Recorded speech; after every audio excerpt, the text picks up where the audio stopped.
Hi guys, welcome to my channel. If you don't know me, my name is Rhiannon and I thought that today I would do a video about my testimony.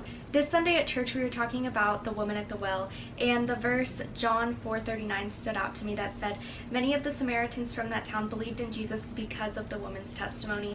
And this verse really just stood out to me because it made me realize that all of our testimonies are so powerful and they're an account of how Jesus has worked in our lives, and we should not be ashamed to share them because it could plant a seed in somebody's life and it could bring people to know Jesus, whether that's somebody who never knew him or somebody who's learning about him in a new way. Another verse that I wanted to bring up that inspired me to make this video was John 12:9-11 that says, "Meanwhile, a large crowd of Jews found out that Jesus was there and came, not only because of him, but also to see Lazarus, who he had raised from the dead.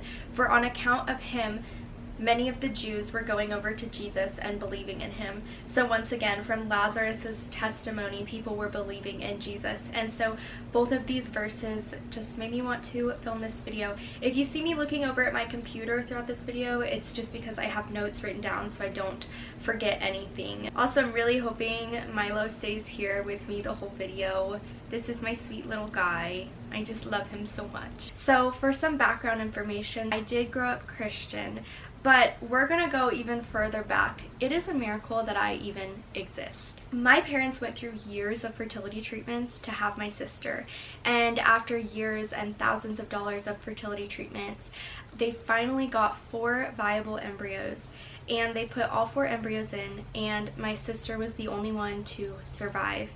And right after my sister was born, I was just naturally, I just happened.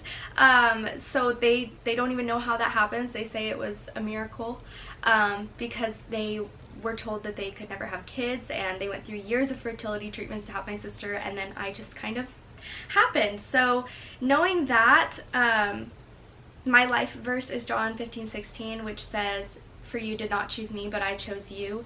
And I really feel like that is just a verse that speaks to me because it's like, God obviously chose me. He wants me here for a reason, because it was like seen as impossible for me to even exist. So I was born into a loving family and I was raised Catholic, but I don't think I truly knew God or had a relationship with him at all until later on in life.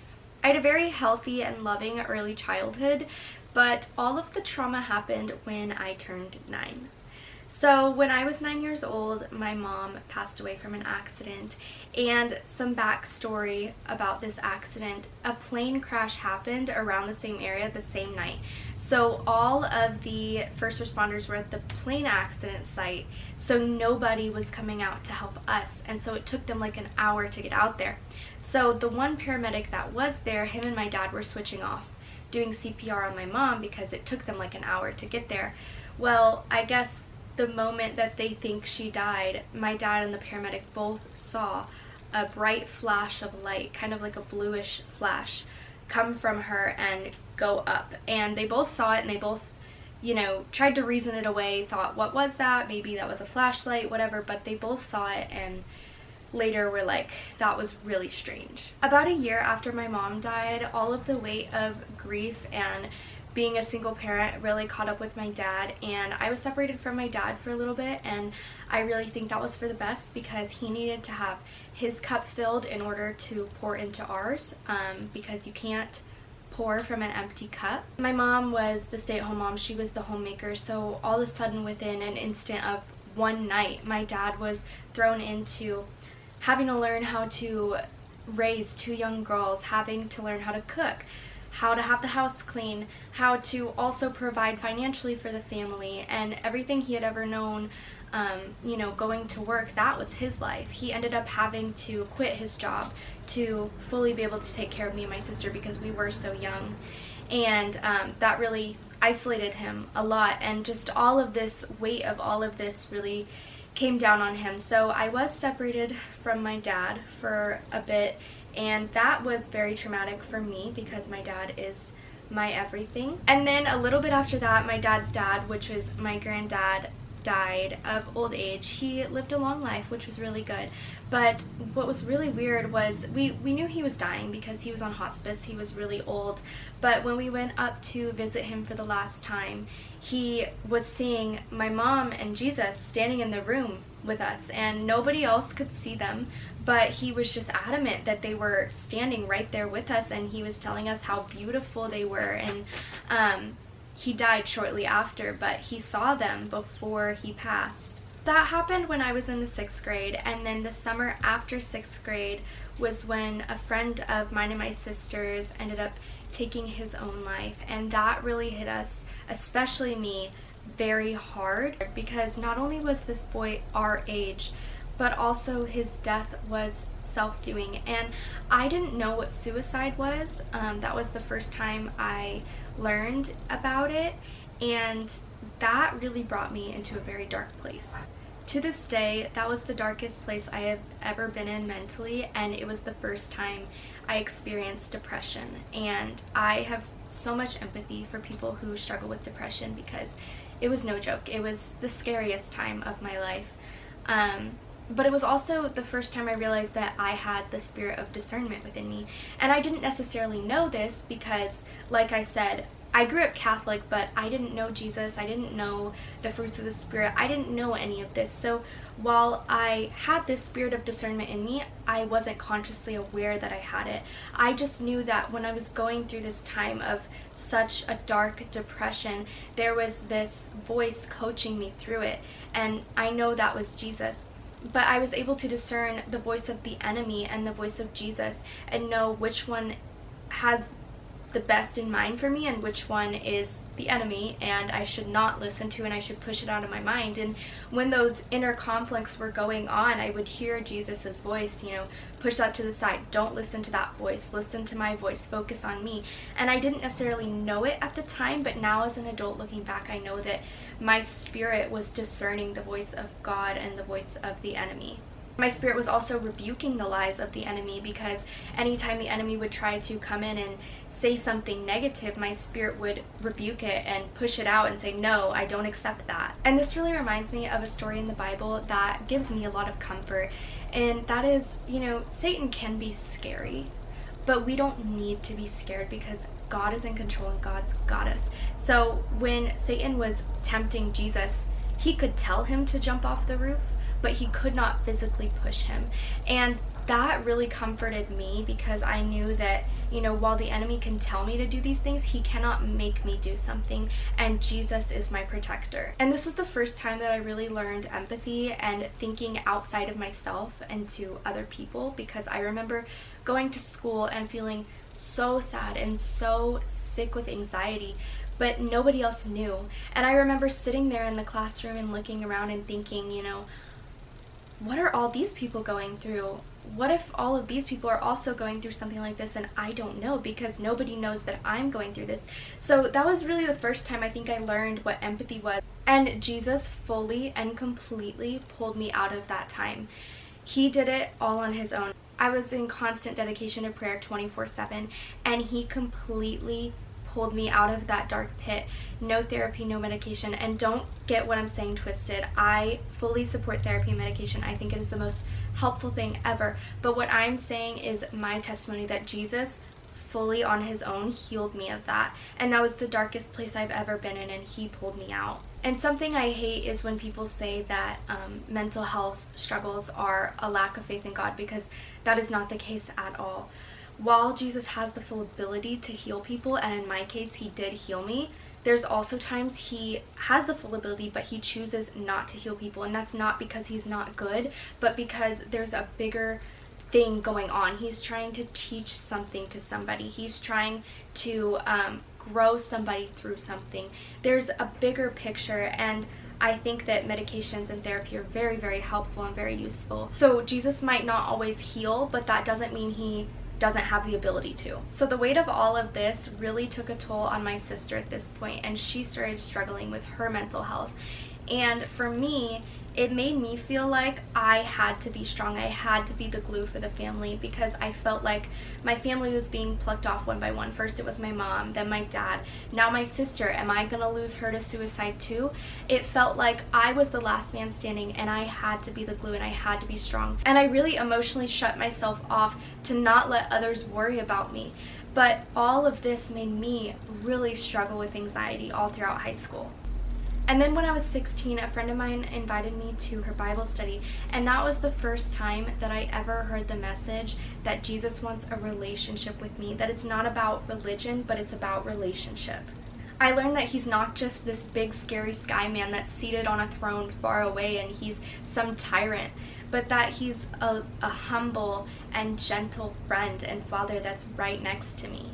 Because growing up Catholic, I was taught that Jesus is somebody who I should fear. But for the first time, I learned that Jesus is somebody who is welcoming and a friend. I learned that he's not an I told you so kind of God, but a welcome home, I missed you and I love you kind of God, like in the story of the prodigal son. So this friend took me when I was 16 years old, and I bought my first Bible, but I kind of put it on the back burner. I didn't really open it, I didn't really read it. And then a really close friend of mine at the time was struggling with some things in her life and thoughts of suicide, and I had no idea. I didn't even have the slightest clue.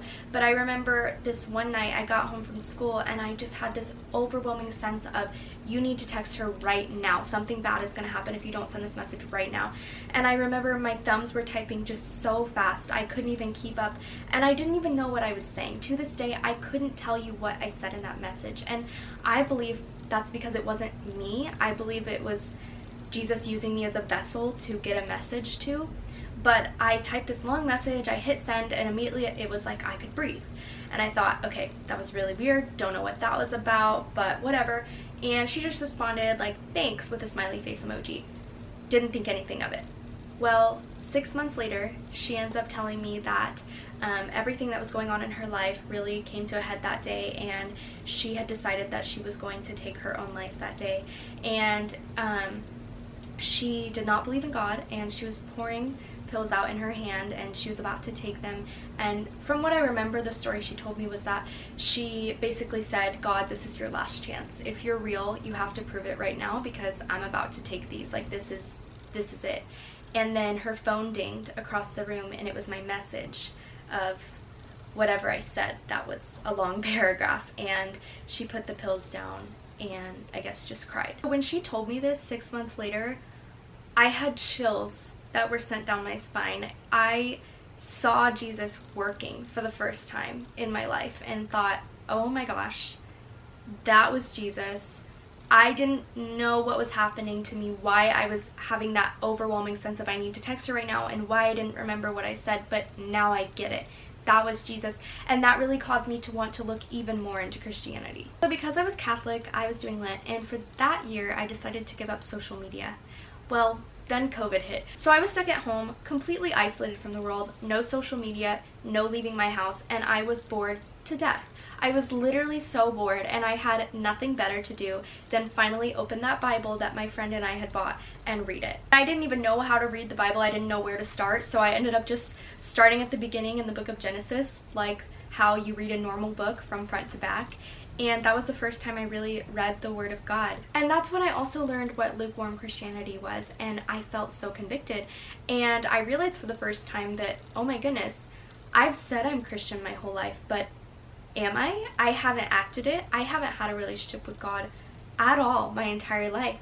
Because growing up Catholic, once again, all of the prayers are these like previously recited prayers that it just feels like you're reciting a lullaby.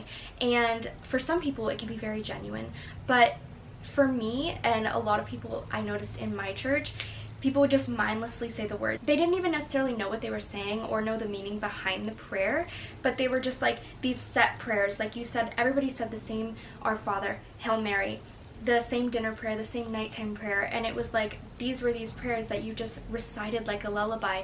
So I didn't actually know how to pray from my heart and have a relationship with Jesus.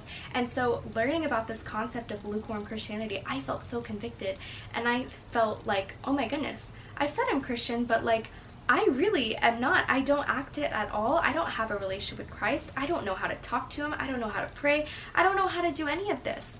And so that's when I really dove in. And during this time is when I also learned what worship music was for the first time. So growing up Catholic, we didn't really sing worship music. It was like hymns in church. I had never heard the really, really powerful worship music. I started playing some Christian radio or Christian Spotify playlist, something like that, and I learned what worship music was. And I would turn it on and I would read the Bible and I would do Bible studies, which I also started.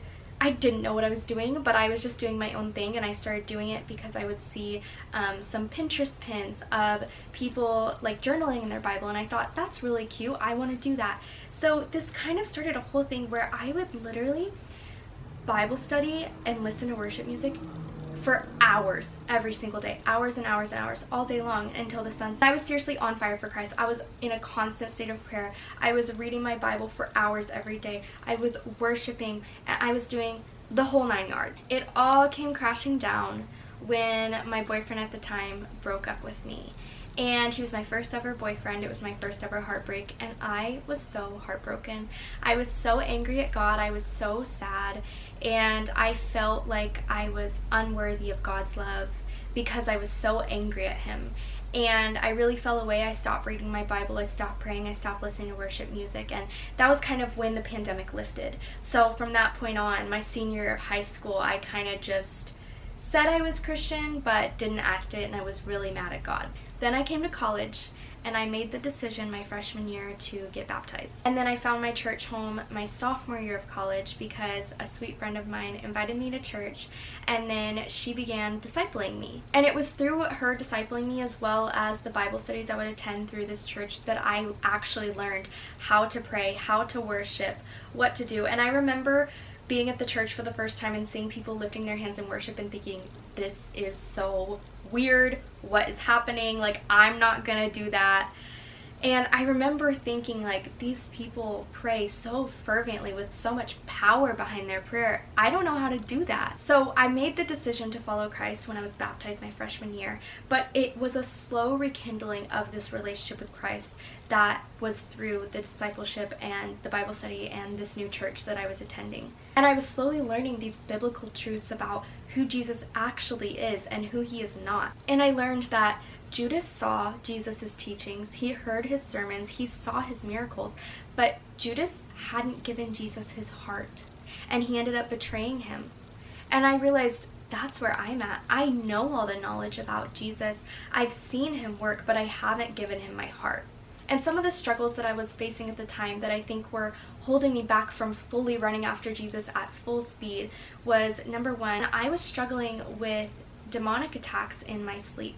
When you're sleeping, it is such a vulnerable state, and I was not praying over my sleep at the time before I went to bed. So I would go to bed and I would have these dreams of these dark entities trying to attack me, and every single time I would profess the name of Jesus and they would flee. They would poof away faster than you can imagine, which just shows the authority behind Jesus' name. After that, my college pastor and my Bible study group prayed over my sleep and over these attacks, and I never got them again. And I just think it really shows the power behind Jesus' name, that every time I would say his name, they would immediately flee. I was also struggling a lot with forgiveness at this time because I had a situation freshman year that really left me angry, and it was really hard for me to forgive, and I didn't realize how much of a weight this had put on me until I learned about forgiveness, and I learned that it is an intentional decision. I always thought that I'll forgive when I'm ready, when I feel ready, and then I learned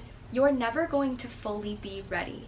That's never going to happen. Forgiveness is an intentional decision that you have to make. It's an act of healing within yourself as well.